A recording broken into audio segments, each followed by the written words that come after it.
Hey, what is up, everybody, and welcome back to another episode of this. Today, we're talking all of the NFL, more specifically the NFL playoff picture and how the wild card looks to unfold as we get closer and closer to the playoffs. I guess we should just hop right into it. So let's talk about the wild card. Which conference do you guys think has more of an interesting wild card race right now, AFC or NFC? AFC. I think AFC. AFC for sure. Yeah. I agree. And I think it comes down to, honestly, I was really pulling for the Raiders, but I was talking with you guys and we discussed how their chances are really low now following that loss because they're 7-7. So now I think it's really going to come down to the Indianapolis, Miami, Baltimore, that little stretch of three teams. And I think Baltimore's taken one of those spots. What was that? You have Cleveland in there too. Yeah, but I think Cleveland's like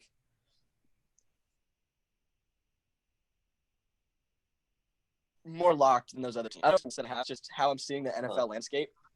Indianapolis, Miami, and Baltimore all just seem a little bit less locked into the playoffs to me than Cleveland right now.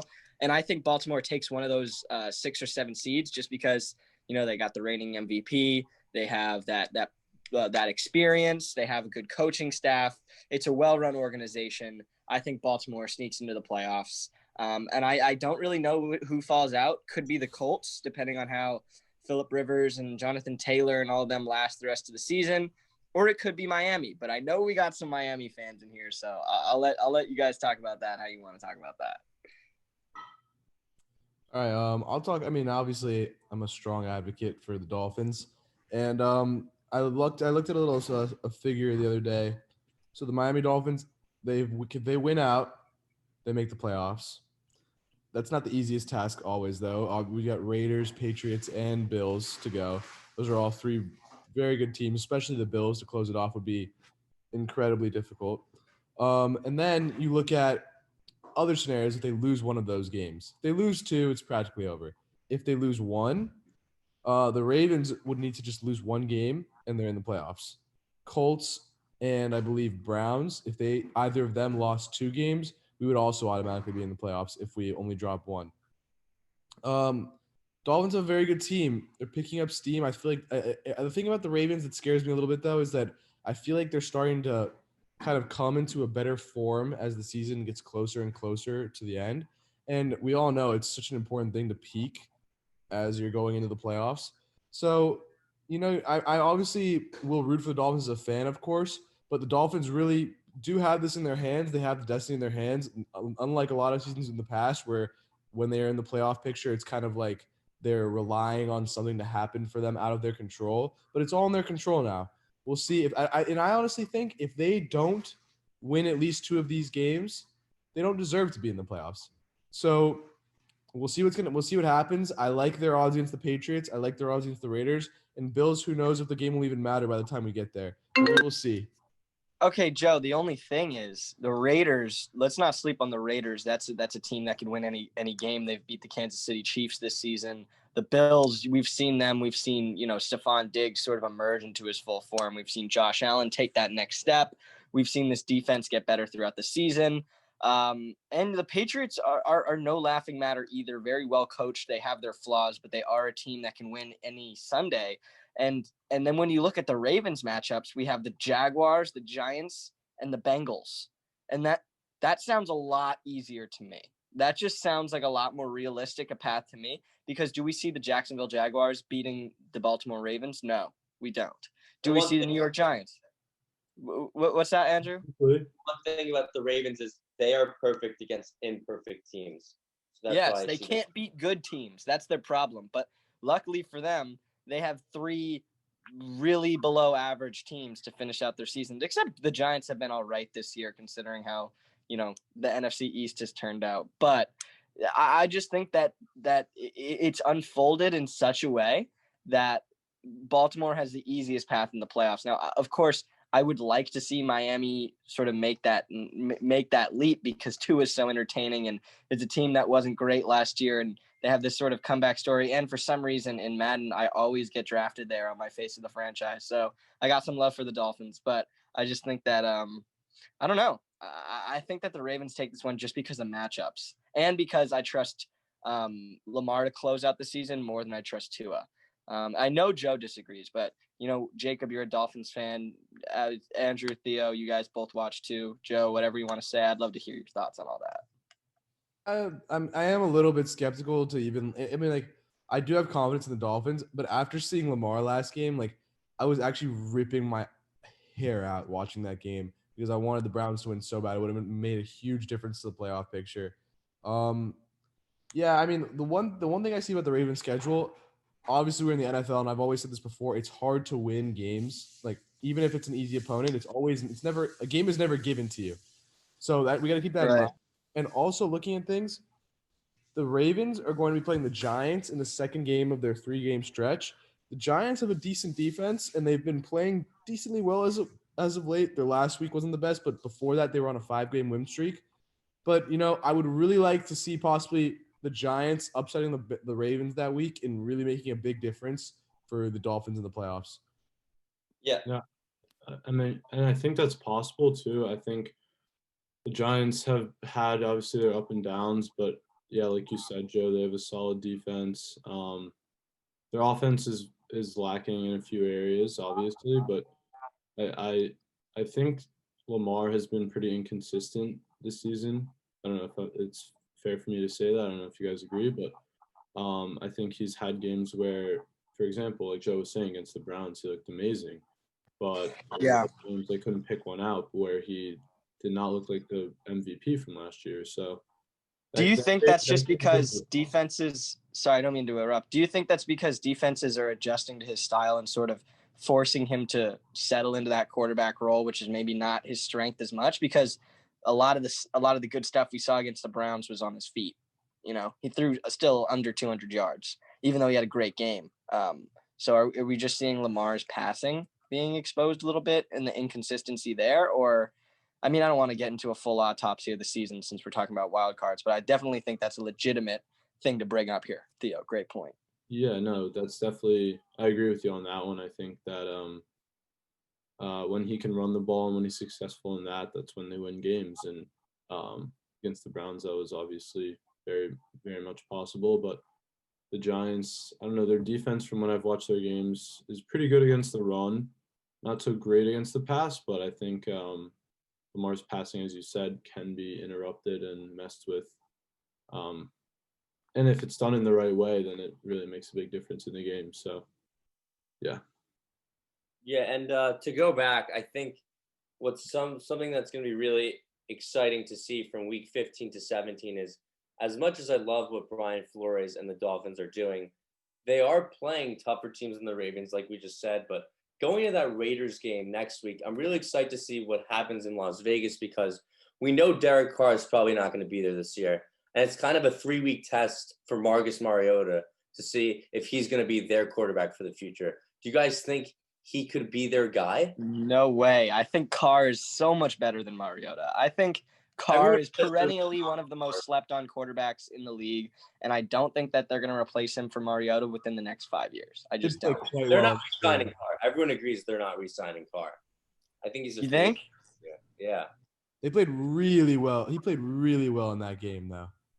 Yeah, Mariota did, but then you've seen he had so many weapons on the Titans and was good for a bit and then fizzled out and couldn't make anything happen. I have love for Mariota just because he's from Hawaii and, I'm always going to support someone who comes from where I grew up.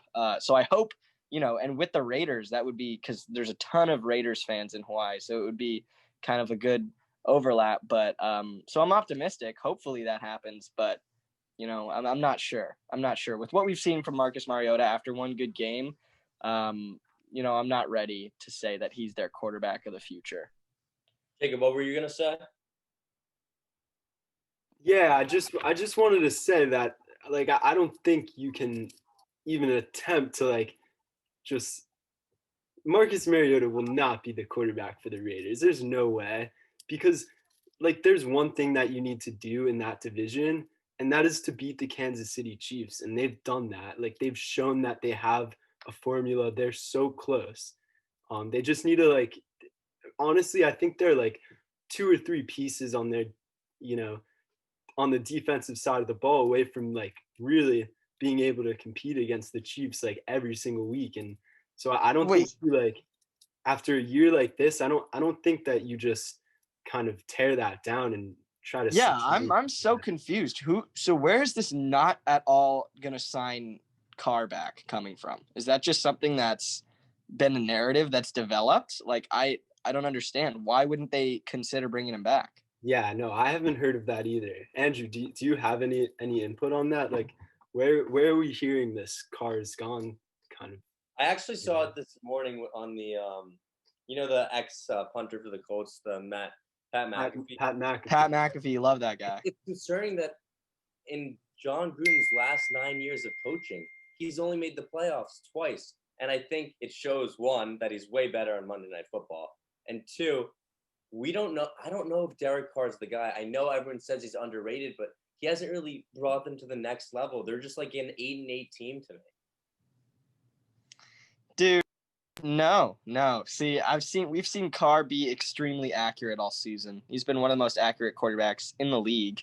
With a healthy team where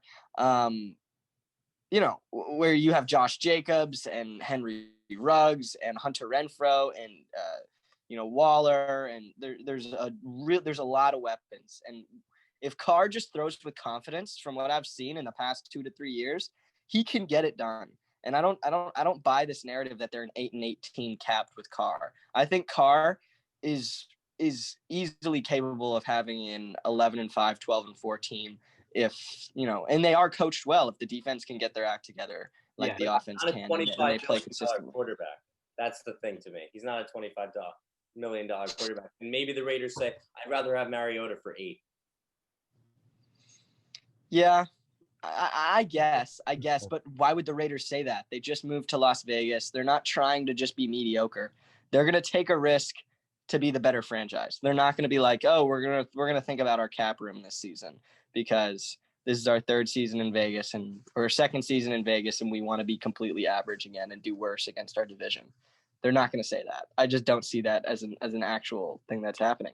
But, they are an interesting team to watch. And you could be right, Andrew. You could be talking to me about this next season, laughing your ass off, saying, Ethan, you're such a fool. But, that's what's so interesting about sports anyway. But I kind of want to move to the NFC.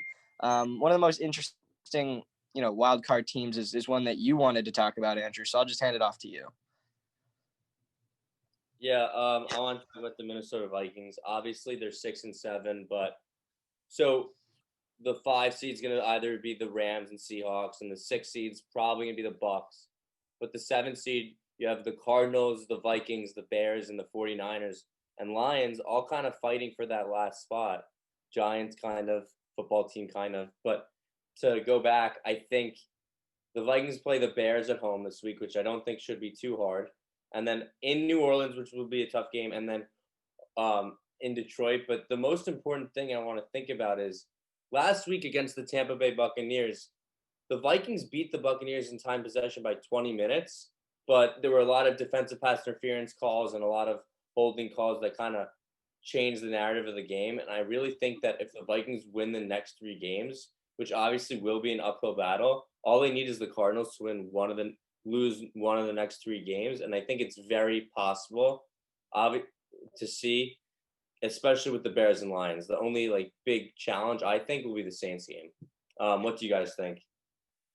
Yeah, no, I think that's very interesting. Like you said, I think the Vikings maybe got a little bit unlucky against the Bucs. I did see that statistic about the time of possession, and I remember watching parts of the game. I thought they were playing well, but I wanted to bring up 4 kicks. What'd you say? And Dan Bailey lost 10 points based off shots. Yeah, basically kicking like Cody Parkey out there. But anyway, I wanted to bring up the Cardinals as well because they're, like you said, in the hunt as well as the Vikings and the Bears. I think they're a really good team. They have had their ups and downs. I think more ups than downs this season, obviously. They have a record of 7-6. They're currently sitting at 3rd in the NFC West, but that's also a very good division. You have the Seahawks. You have the Rams. And you have the 49ers, obviously. So it's a tough division to to win out, which is obviously not going to happen for them. Didn't they start 6-3? If I'm And not mistaken. yeah, they're going in the wrong directions. Yeah. Obviously, Yeah, they're trending badly. I was really impressed by Kyler for most of the season. And then after that Hail Mary game, the sort of, I don't know, I feel like the buzz around this team is sort of it sort of subsided a little bit. But just to move to, or you know what, I'll let you finish, Theo. I want you to wrap up your thoughts because I have some thoughts on the Vikings. I think they're honestly one of the most interesting teams in the league at this point, just because of how things have happened. So finish up what you're saying, and then I'll sort of add on. No, I mean, I was getting towards the end, but I basically just wanted to say I think they're the team that's going to take that spot. They're playing the Eagles next week. That shouldn't be too tough of a game. But just one interesting thing about the Eagles is they have Jalen Hurts starting now, who proved himself against the Saints, was it? So yeah. That'll be an interesting game. I think if the Cardinals are able to take that game, they should be looking very strong in that 7 seed position, but you never know. So yeah. Yeah, no, I could see that happening, but see, for me, I don't know why. Maybe this is just a bias that I have, just because I don't know. I've liked their players in the past. I like, I think I'm high on the Vikings, and I have been for the past 2 seasons. Last season, they were a very, very securely playoff team, and I didn't think that they massively downgraded, although losing Stephon Diggs was a bit, tough, but they did go towards much more of a running oriented approach. So I understand why things like that happened, because you got to keep up, the team fabric. But they started, what did they start this year, Andrew? What was their record to start the year? They're 1-5. 1-5, and now they're 6-7. Yeah. That's a turnaround if I've ever heard one. I understand a lot of people don't have a lot of faith in this guy. I think Kirk Cousins is a good NFL quarterback. I think Dalvin Cooks is a great running back. Jefferson, Thielen, like this team's offensively there. If their defense can hold up for the last couple of weeks, I could see them carrying on their momentum and taking that final seed, especially since the Cardinals started sort of opposite, where they started really strong and they've fizzled out. And then now we have up and coming teams like the Eagles trying out new things against them. And like, you really never know in the NFL. It's hard to call, but I could see it. I could see the Vikings taking that spot. Yeah, and someone that hasn't been on the field the past 2 weeks that I think is the most underrated running back in the league is Alexander Madison. He's a great blocking back, and obviously he's the backup running back for the Vikings, but I think he'll be doing a lot of things this week that can really help the passing game.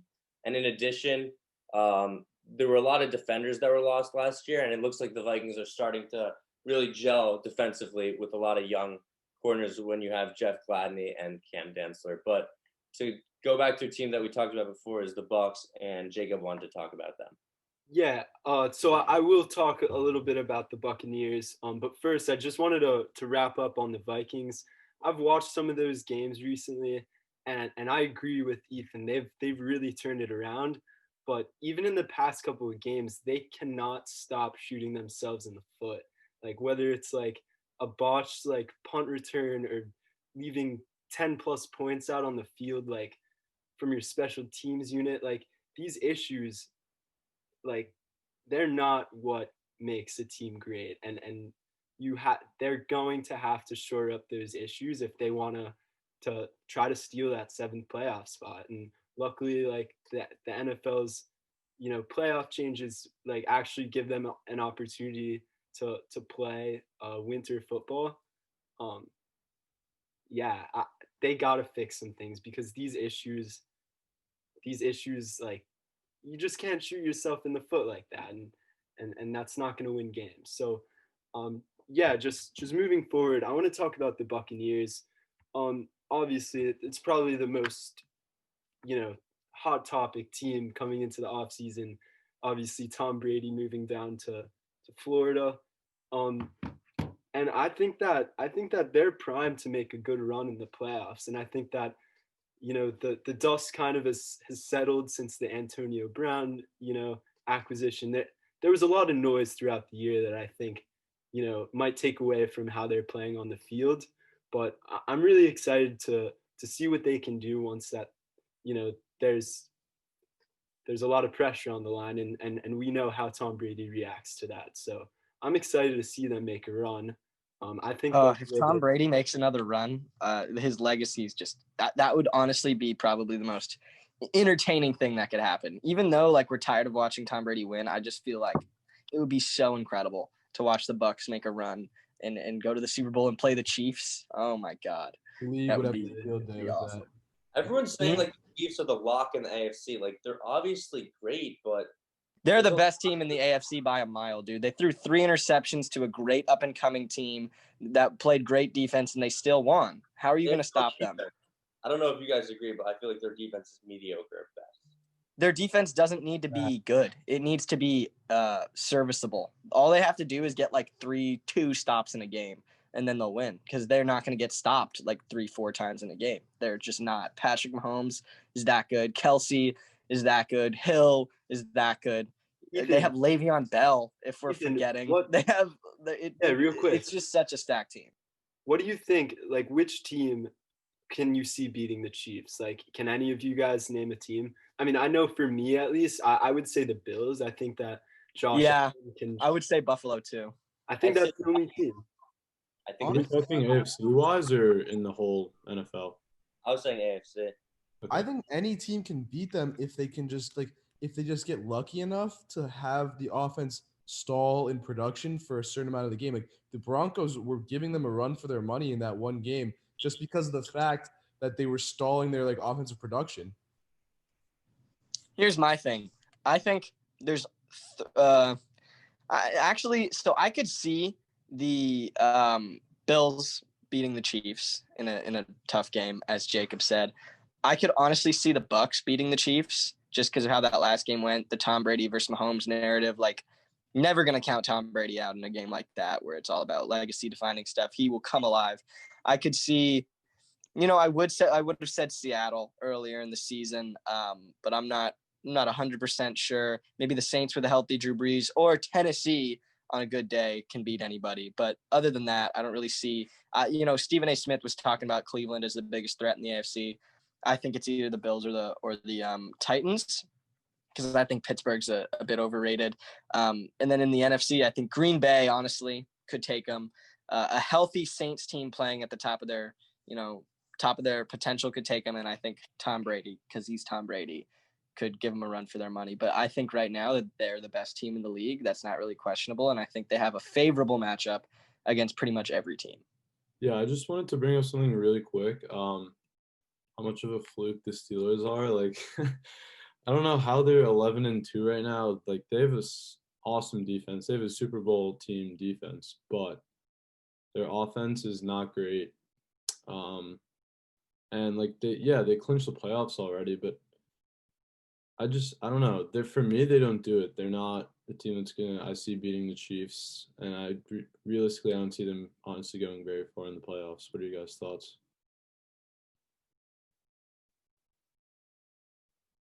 Sorry, which team? The Steelers. Oh, no, I agree. So I think the Steelers were like this really exciting regular season sort of, you have one of those almost every season. TJ Watt's a monster. That defense is incredible, but I agree with the points you're making. I think that they're going to have a disappointing postseason run just because, well, if we're talking about a playoff matchup, Buffalo comes up against them, Tennessee comes up against them, even Miami, even Cleveland. Like I give all those teams a good chance just based off of what I've seen this season. If the playoffs were today, Baltimore would be playing Pittsburgh, and I think Baltimore wins that game. Miami would. That'd be a fun matchup. Yeah, that would. Well, with all that being said, that's sort of our autopsy of the NFL playoff picture, who we all think is going to make it. A lot of different perspectives here. Love that.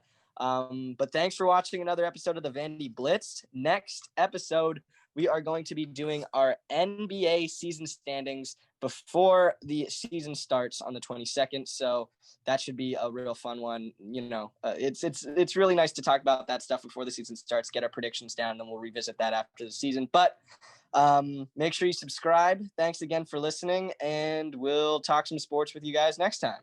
Peace.